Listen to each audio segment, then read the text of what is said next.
lang ang kapit. Okay. Sa po yung kahit bumabad pa, isa na harap mo. Napakalakas ko. Is mga ano Ito, to? kaya. Kaya mo naman. Ayun po, ito. Ito na get one. Sino yan?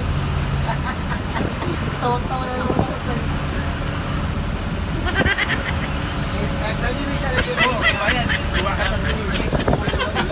Maro, dito din dito na. Ganyan na, di ba? Dito din dito. Lagi ka talaga sa akin sa tawag mo.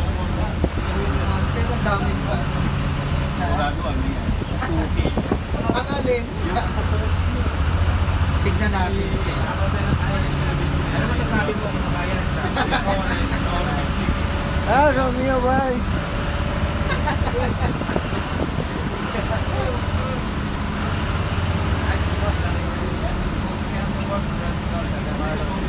So there of change, how will it change? Pangat na mo to na yan. Mahinig na.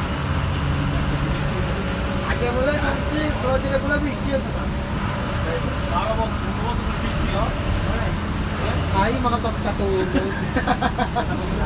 Ay, galbin ko. Oo. Ay, speaking of bintong, meron yan sa sila. Gusto ko yung mga Gusto ko yan? Gusto ko yan! i-ano ko to, i-upload ko to. Enggak ko nung nakutin.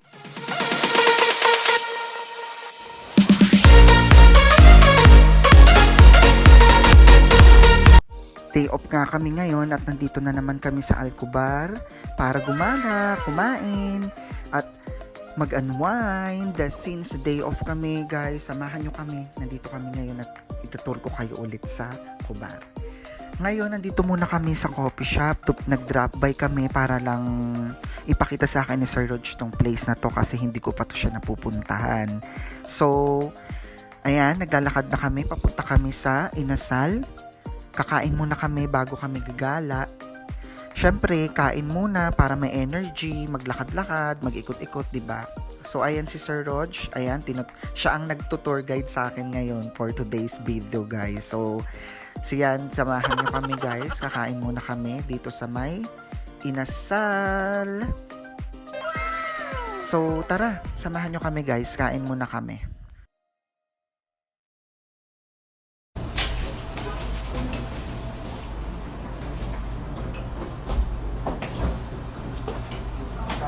Para isa sa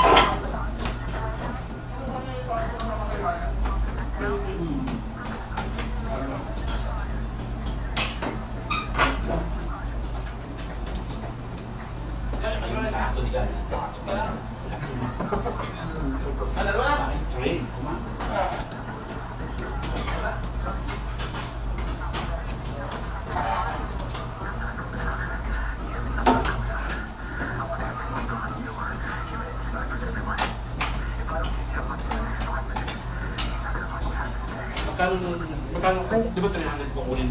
Magkano ko siya? Siyempre, alit mo. Dito na natin. Ito lang, salamin mo. Grabe, kagutom kasi. I-off ko na. Ano lang naman? Short video. Tapos na nga kaming kumain at back to walking na since malamig ang weather ngayon na nag-uulan na din dito sa Saudi at winter na. So, masarap maglakad-lakad guys. So, tara, samahan nyo kami ma-explore ang Shamalia area. Actually, oo nga pala guys, actually, sa mga hindi nakakaalam at sa mga makakanood nitong vlog ko, guys, masarap dun sa chicken grilled inasal na kinainan namin. Masarap siya, para siyang mang-inasal sa atin, as in, ang sarap ng manok nila. Kaya kung mapapanood nyo to guys, try nyo doon. Dito lang yan sa may likod lang ng ng Cebu Market, malapit lang siya. Walking distance lang din. Ayan, meron pa tayong kaibigan na nag-hi, ang kulit ni Kuya. Ang cute niya.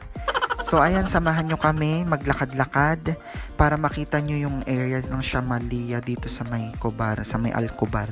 Actually, magto 2 years na ako dito sa Saudi, dito sa Alcobar. Hindi ko pa talaga naikot tong buong Shamalia area kasi palagi kaming nasa Ramania Mall. Yung tambayan ng mga Pilipino dito sa may Alcobar. Ito na nga, nagkita-kita na kami ng mga kasama namin. Tapos na kasing kumain. So, kita-kits na at maglalakad-lakad na ulit. Naghahanap nga kami dyan ng na mapapaduplicatean ng susi. Kasi nawala ko yung susi ko sa kwarto namin. So, kailangan ko nang magpa-duplicate. Syempre, hindi ako makakapasok ng kwarto kung walang susi, 'di ba? Ayan, naghahanap nga kami niyan. Tapos, after nyan, mag-grocery kami. Para for 1 month, meron kaming stocks. So, eto na nga, sa kakadaldal ko sa kasama ko, daldal ako ng daldal, hindi ko alam na lagpasan na pala namin yung paduplicatean ng susi. Ayan, bumalik tuloy kami.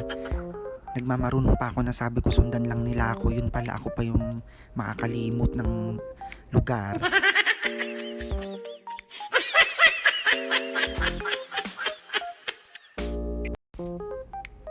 So ayan na nga, pabalik na kami since ang daldal ko sa kadaldalan ko, nakakahiya sa mga kasama ko na bumalik patuloy kami. Ang layo ng nilakad namin, ilang kampo. Napagod patuloy kami pare-pareho pero wala din naman silang choice, 'di ba, kundi sumunod. So ito na nga, pabalik na kami, natatanong na namin yung shop para magpa-duplicate na ako. At eto, lesson learned to ha. Kapag may kasama kayo, dapat huwag kayong daldal ng daldal. Lalo na kung may pupuntahan kayo kasi talagang maliligaw kayo. Tignan nyo yung nangyari sa amin. Diba? So, ito na. After na magpa-duplicate, mag-grocery na kami since may oras pa. Pwede pa kaming gumala after na mag-grocery. Pwede namin iiwan yung pinamili namin sa Cebu Market. Okay lang naman yun sa kanila. So, ito na yung shop guys. Magpa-duplicate na muna ako. Ayan na siya. At ayan na nga, tapos na nga ako magpa-duplicate ng susi. Obvious naman, naglalakad na kami papunta ng Cebu Market para mag-grocery. Sinadya ko talagang hindi na videohan doon sa loob kasi medyo mahigpit si tatay. Masungit siya actually. Kaya hindi na talaga ako nag-video doon. So, kayo nang bahala mag-adjust. So, salamat sa inyong panonood. Nandito na kami sa Cebu Market. Dito ko na puputulin ang aking mini vlog. Until my next mini vlog guys. Salamat sa inyong panonood. Ingat kayong lahat. Bye!